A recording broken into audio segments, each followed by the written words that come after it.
18.5 or 19 are about the same. Now, let's go over the situation where if your DC jack on the laptop is bad and is not making a connection to the motherboard, then it might look like the battery is bad as well because the battery's now not holding a charge or even taking a charge. Now, this has happened a lot in my shop with my customers where their DC jack goes bad. They think their battery's gone bad because it's not taking a charge anymore. They go out and buy a new battery, and then they decide to bring their computer in because the battery's still not charging, even with the new battery. That's because the DC jack is bad. You're going to probably run into this a lot, where the battery's not charging because the DC jack is bad, and until you fix that, the battery's never going to charge. So how do you test if your DC jack is bad? It's simple. Plug in the AC adapter, take the battery out of the computer. If the computer doesn't power on, then you know you have a problem with the DC jack.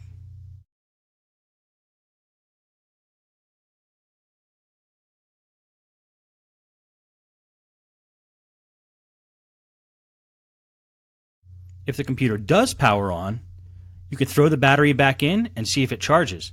If the battery's not charging at this point, it's pretty likely it's a bad battery.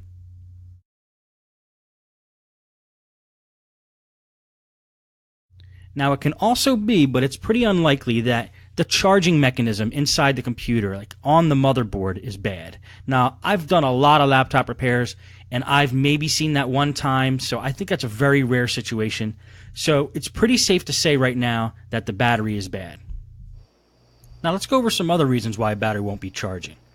It could possibly be that the contacts between the battery and the motherboard are not making a connection. Maybe something spilled in there, or there's some film covering the contacts and they're not making a clean connection.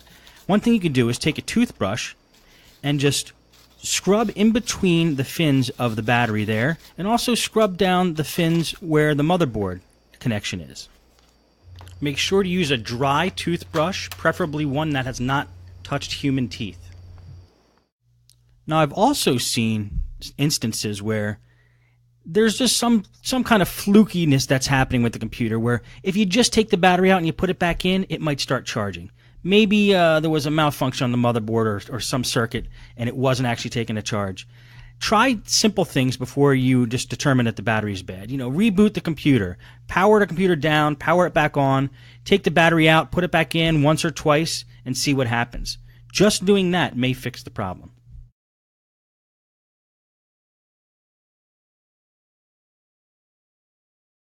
Now, if you've done all the above and you're fairly certain that the battery is bad, it's time to buy a new battery.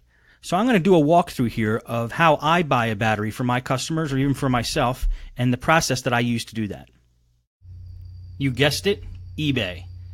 I love using eBay to buy specialized parts for laptops. It includes batteries, motherboards, screens, and that kind of thing. And here's the process I use to buy batteries on eBay. We're at the home screen of eBay here. The first thing you do is just type in the model number of the computer. This is a Compaq M2000, and then the word battery. We'll probably get a lot of listings for that. And then a little later I'll show you a different way, which might be better. It yielded 645 results. Now that's a lot.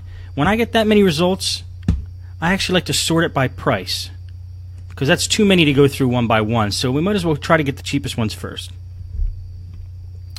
And I like to order from this country. I'm in the U.S., so I like sellers that ship from the U.S. New Jersey is one state away from me, so that might be pretty good. Let's click on this and see how good it is. It's a good price, $35.90. The seller has tons of feedback and a 99.3 feedback rating. I love eBay because of the feedback rating. It's something you can't find at a lot of other places. Some people are afraid and get the wrong idea about eBay, but I actually like eBay because of the feedback rating. What some people aren't thinking with is not a lot of websites have feedback ratings, so you could basically, it's easier to get screwed somewhere else, I think, than to get screwed on eBay. The only way you could really get in trouble is if maybe somebody overtook Optimum Solution as a username here, his account or something, and stole his account and then was trying to scam, but it doesn't really happen often. I buy on eBay all the time.